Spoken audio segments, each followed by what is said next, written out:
Hello viewers, in this tutorial I will show you how to mute someone on Facebook.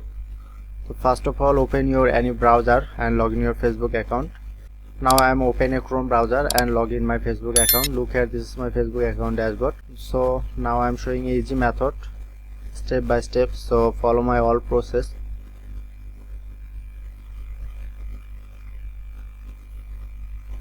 First of all, select your post.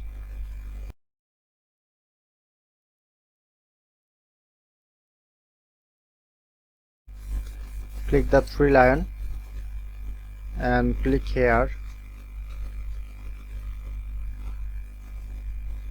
Okay, now post is mute.